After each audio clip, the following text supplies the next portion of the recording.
শোনো মাতবার, আমি বিয়া করছি 3 দিন হইছে, এর মধ্যে আমার বাপে আমার শাশুড়িরে কেমন কইরা করে।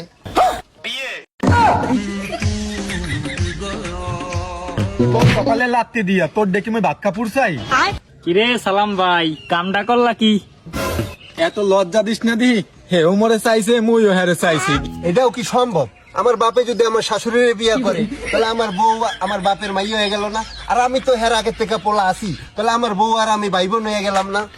হে প্রভু, তাইলে তো সম্পর্কের মধ্যে করাত বাজছে। এ মনি, একটু মানাই শোনাই নে না। কেমনে মানায় নিমু? আমার শ্বশুর বাড়ি আমার বউর শ্বশুর বাড়ি একই জায়গায়, শুধু কি তাই? আমার বাপের শ্বশুর বাড়ি আমার শ্বশুর বাড়ি তাও এক জায়গায়।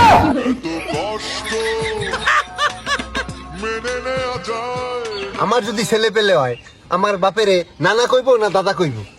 আমার বাপের যদি ছেলে পেলে হয় আমার কি মামা কইব না দুলাভাই কইব? তো মহাবিপদে পড়লাম। এর আগে তো এরকম সালিশি আমার একটাও বাজে নাই। ও মাতাব্বার, তা নইলে বাদই দিলাম। আমার বাপের কি আমি আব্বা বলামো না শ্বশুর বলামো? এ আমি কি কঠিন প্রশ্নের সম্মুখীন হলাম রে। এ গেদু, তুই নাইলে একবারে ডেডি ক। আমি না হয় ডেডি কইলাম, আমার বউ আমার আব্বারে কি শ্বশুর কইবে না আব্বা কইবে? আর যে কুলাইতে পারলাম না।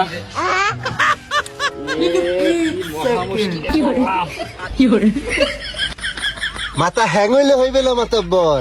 আমি কি আমার শাশুড়িরে মা কমু না শাশুড়ি কমু? এবার তুই একটা কাম কর, একবার তুই মাম্মি ডার্লিং ক।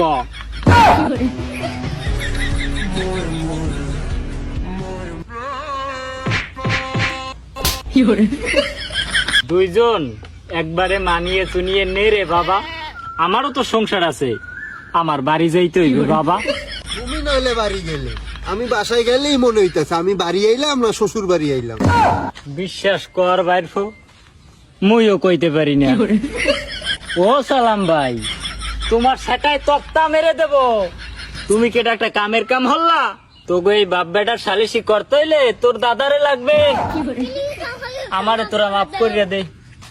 আরে আমি জানো কেডা?